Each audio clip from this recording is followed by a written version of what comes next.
Hello. Today we have with us Dr. Deepak Khandelwal. He is a senior endocrinologist at Maharaj Agrasen Hospital in New Delhi, and I am Dr. Dutta. I am an endocrinologist based at Cedar Clinic in Dwarka, New Delhi. And today we are going to discuss a very important issue, which is managing diabetes in sports person. So Dr. Deepak, why do you think is this topic so important? I think it's really important. A lot of type 1 diabetes, they want to get engaged in sports activities, and we had many famous type 1 diabetic who have actually gone into Olympics and everything. So Deep, you can actually tell me a few cricket players who had been type 1 diabetic. Would you like to tell me? Absolutely. The most famous personality would be Wasim Akram. Oh. He was diagnosed with diabetes, type 1 diabetes, and the peak of his career at the age of 29 years. It was a life-shattering experience. He needed a lot of support from family.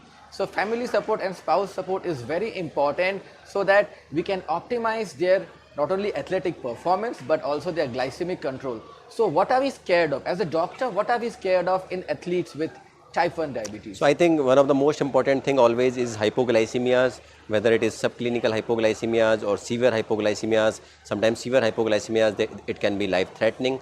So it's really important.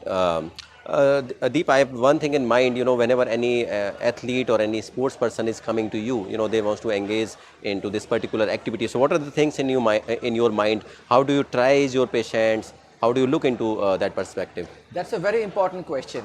So we need to risk stratify our patients with diabetes when they come to us for counseling, how to optimally manage it. So patients of type 1 diabetes, patient on insulin therapy, they have the highest risk of complications. Now patients on type 2 diabetes, just on insulin sensitizers like metformin or pioglitazone or even DPP-4 inhibitors, they have a much lower risk of hypoglycemia and they are so much more easier to manage. See Deep, there's one important thing, a lot of time we actually advise our type 1 diabetic or other diabetics to go for exercise. And in clinical practice, what I have seen, a lot of patients, they are coming back, they are checking their blood glucose before exercises, after exercises, and they are basically complaining that after exercise, their blood glucose level is actually going up.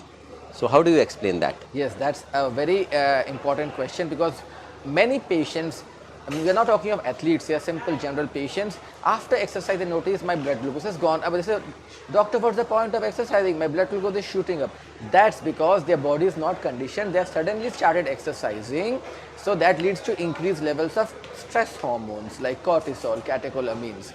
We need to counsel them, please sir, you need to exercise regularly on a daily basis. Your body will be more conditioned. In the long run, your need for insulin will come down, your need for oral medications will come down, and you will have a much better stable diabetes control. So this is Deep, this is now one of my last question to you. Whenever any sports person and he's like type 1 diabetic, he's on insulins, suppose he wants to get engaged into any physical activity. So what are your advices in terms of diet?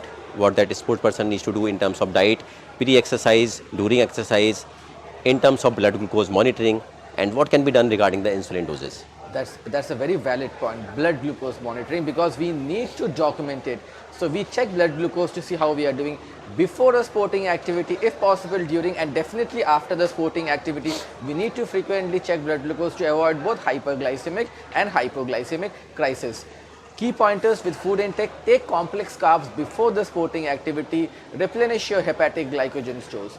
During sporting activity, we tend to take refined sugars like maybe energy drinks or maybe glucose drinks so that we prevent hypoglycemias. Now regarding once the sporting activity is over, is everything very crystal clear or smooth, or something we should be careful after the sporting activity is over? I think the things, they are not over once the sports activity is being done, because sometimes with post activity, sometimes the blood glucose levels, they may go up, as you told that there is an increase in stress hormones like growth hormone and cortisol. And what may happen, which is actually more important, sometimes delayed hypoglycemias, which may happen 2 to 5 hours after the physical activities, because now their tissues they have become more sensitive to insulin. That point of time, there are no stress hormones, and sometimes when the physical activity is done in the late evening, these late hypoglycemias may occur in the midnight. So I think that also needs to be taken care. So very important point. Morning sporting activity is much safer because late hypoglycemia will occur in the afternoon, and evening sporting activity, chances of late hypoglycemia say at 2 a.m., 3 a.m. So in the sleep, hypoglycemia is very dangerous. So need to adjust the medications. Very important. Individualize the therapy. It's a teamwork. train the sports person, train the family members, train the coach, carry your insulin, carry your prescription. That is very important. And based on your maximal heart rate, based on the type of sport you are playing, we need to reduce the insulin dose, especially the short-acting insulin dose. And I think with this, we would like to end our presentation. For any queries, you can contact Dr. Deepak Khandelwal. His details are available online, or you can contact me. I am Deep Dutta. Namaskar.